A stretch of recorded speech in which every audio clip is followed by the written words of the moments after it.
Welcome to Lake TV's Community Spotlight Show, brought to you by the great folks at COMC, Central Ozarks Medical Center, where your health is their mission. And we're talking Christmas in the Christmas season here. Yeah. We've got Pastor Herb Baker from Canopy Church with us. Thank you, sir, for coming over. Pleased to be here. So the two big holidays in the Christian world, Yes. in the church world, Easter and Christmas, right? Yeah. So why Easter and Christmas? Why are those the two biggies? Well, with Christmas, you've got the entrance of God coming into the human race to redeem us from our own failures, our own sin. So it's a beautiful time when we celebrate Christ coming in the form of a baby there in the manger, and it's just a beautiful setting. Yeah. The nativity and everything about it. Absolutely. Okay, so Christmas has become a bit commercialized. To say a lot,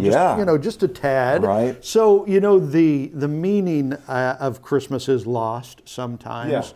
As a general rule in society, but you still get a taste of it. I mean, if you're listening to Christmas, well, you got to make it. You got to look for it. You got to do what you can not to let the commercialization of Christmas sneak in and crowd the true meaning of Christmas out. But we can do that. Yeah, it's amazing to me. A lot of the old Christmas songs, right? Not necessarily the newer ones, because they're more of "Baby, Can You Come Home for Christmas" or "Man, It's Cold Outside" or something like that. But the older ones, you get "Joy to the World, the Lord Has Come," and you get a whole lot of those "Christ is Born" songs, and you get the real meaning in some of those old Christmas songs. Yeah.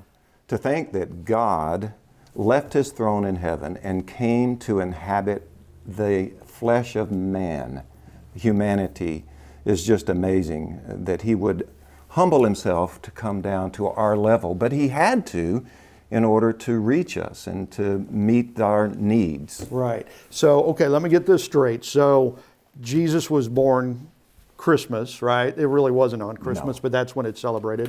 But was He lived before He came here? There never was a time that He didn't live. And John says in his gospel that He always was, and that He was in the beginning. And then He decided to come and to take on human flesh. Right. So He was alive and well in heaven then before He came here. He was the creative part, the creative force of creation. Really? Yeah. So in Genesis 1, where it talks about, the Spirit hovered over the deep and stuff like that, Jesus was there? Yes. Really? Yeah, He was the active force in creation. The Apostle Paul in Colossians 1 talks about that, how Jesus was, He is like the creative force, and He's the one that holds it together even yet. Even right still now. today holds it together. Wow. Yeah. Okay, so when Jesus came, was born here, we kind of all know the story, the Christmas story, because we saw the little drummer boy growing up, or whatever. But so Mary and Joseph. First of all, Mary was supposedly a virgin, right? Yeah, they were engaged to be married. Of course, in the old ancient Jewish culture, that engagement was a betrothal period for about a year, and it was just like you were married. You didn't just say, "Oh, I don't want to be engaged anymore, here's your ring back." It was like a divorce proceeding to get out of an engagement. So she was engaged to Joseph, but they were not yet married. They hadn't consummated the marriage, and that's when she got the visit from Gabriel that said, "Hey, you are highly favored and you're blessed, and God is going to give you a baby." Yeah. So here you've got a young 15-year-old girl. An angel comes and says, "Hey, you're like you said, you're highly favored. You're going to bear the Messiah." Because everybody in the Jewish world knew about this. They were anticipating coming Messiah. And for she's hundreds like, of years. You got to be kidding me, right? Yeah. So then Mary, and if you go, think about it as a mother, right? You're Mary, you're 15, angel comes, tells you you're gonna be the mother of the Messiah. You have the baby. People are trying to kill him from day one, right? You got to run down to Egypt, and then when he's 33 years old, you have to sit there and watch him die. Yeah, that must have been heartbreaking for his own mother to stand there at a distance, and you see that picture in the cross, and she and some other ladies were there watching, and of course that's when Jesus looks down at her and John, and says, John, here's your mother, and mother, here's your son. And from that point on, she lived with John, the writer of the Gospel of John. Wow. I've always said, the old question of if you could have dinner with anybody, in the history of the world, who would you have dinner with? For the longest time, I thought it would be Jesus, right? Now I think it might be Mary, just because of the stories she could tell. Jesus would, he always answered a question with a question. So it might be better to avoid that. Just, Mary, what was it like, right? Yeah, right. Fascinating. And Joseph, the father, he gets visited too to say, this is all true. You need to go ahead and stay with Mary. Yeah, he was ready to put her away quietly. He was a gentleman. I don't think he was going to make a big stink about it. Yeah. But he did think that she was unfaithful, and who wouldn't? But then he was visited in that dream and instructed that this was by the Holy Spirit and that he needed to stay with her. And he did. And he did. Absolutely. As tough as that was. Because after that, especially in those days, it wasn't easy. No. Everybody knew that, she was pregnant before they got married. Right. And I'm sure they had to live with that for a few years. Okay. Yeah. So we're talking about Christmas here. We've got Pastor Herb Baker, Canopy Church, and we'll continue our conversation about Christmas right after this. At COMC, your health is our mission. Central Ozarks Medical Center is growing in our community with a new dental location to serve you in Eldon and a new location in Lori. COMC also makes your children a priority with a mobile dental unit serving schools in rural areas where access can be a challenge. COMC also offers OBGYN, sports medicine, pediatric, and behavioral health care. Get more info on how COMC can help you at centralozarks.org. COMC, where your health is our mission. Winter, spring, summer, or fall, Lake TV's got it all. We think it's hot stuff when things cool down. We spring into action when things start warming up. Of course, summer is one big, huge shootout on Lake TV. And we fall in love all over again when autumn rolls around. Winter, spring, summer, or fall, Lake TV's got it all.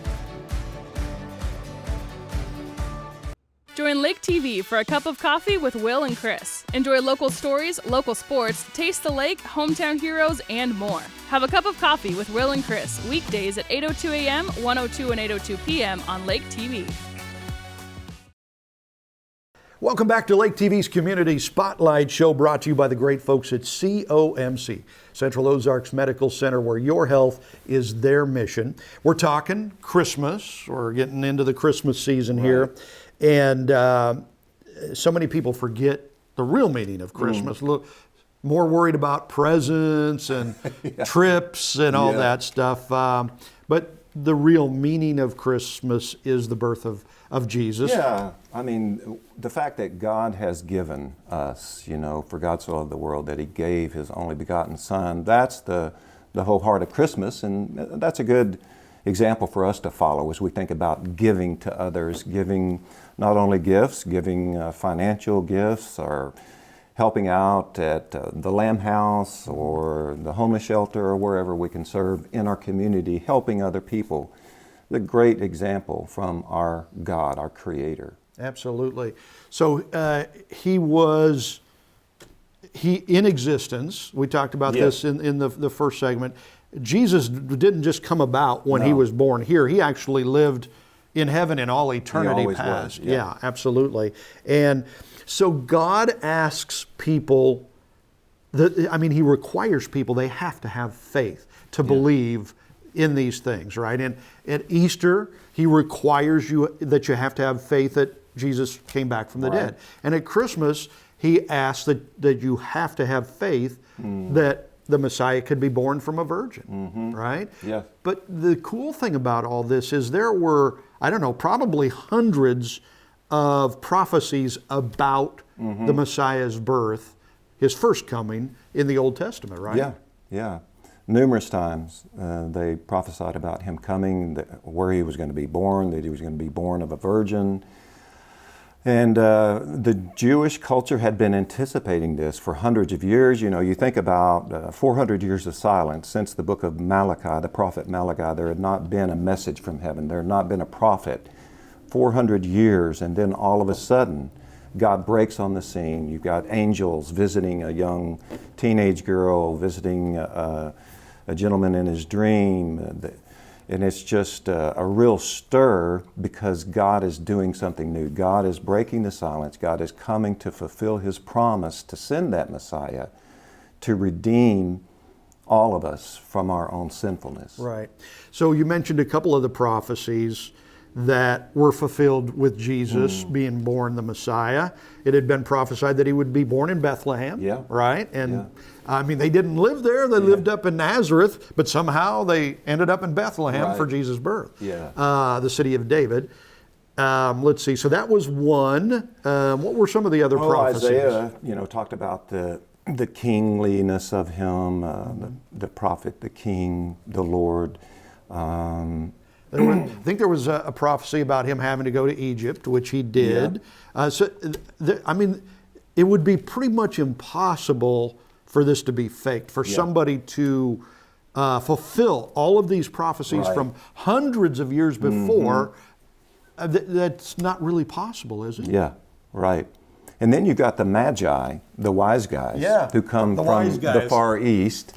And I love the story of the Magi, this prophet-type magician, mathematician, astrologer who watched the stars, the heavens, and they were paying attention.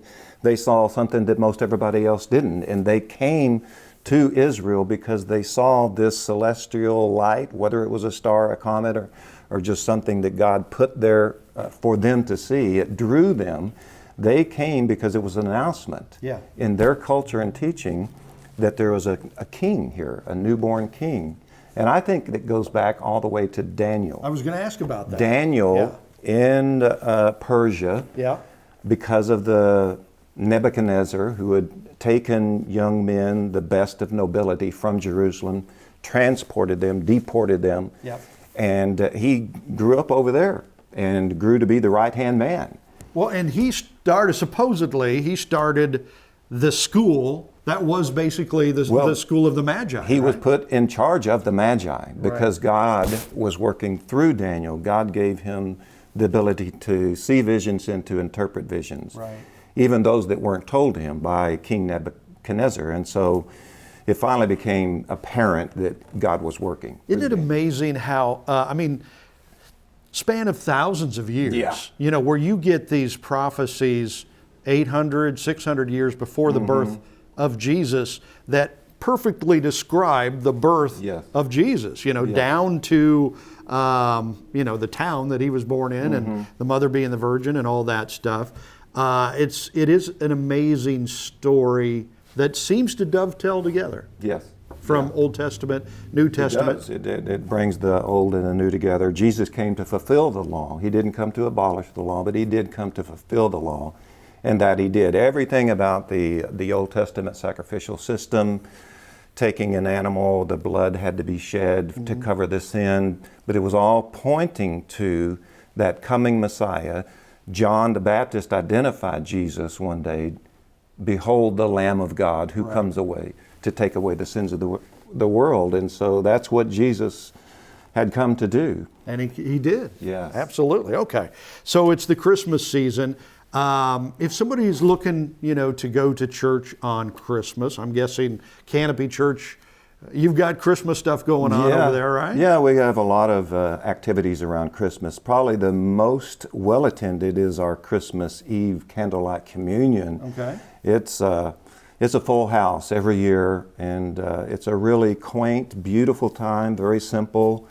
We don't put on a pageant or anything like some churches do. We just don't have that capability, but we just have a quaint time, a beautiful setting with candles, and we have a communion, and we do it at 5:30 in the evening, and we're done within an hour to let people get on home and go about their own Christmas Eve traditions. Cool. Okay, so we're running out of time, but real quickly, where can folks find more information about Canopy Church? CanopyChurch.org. On social media, Facebook, Instagram, you'll find us. Greatness. Pastor, thank you for coming and joining us. Thank you for having me.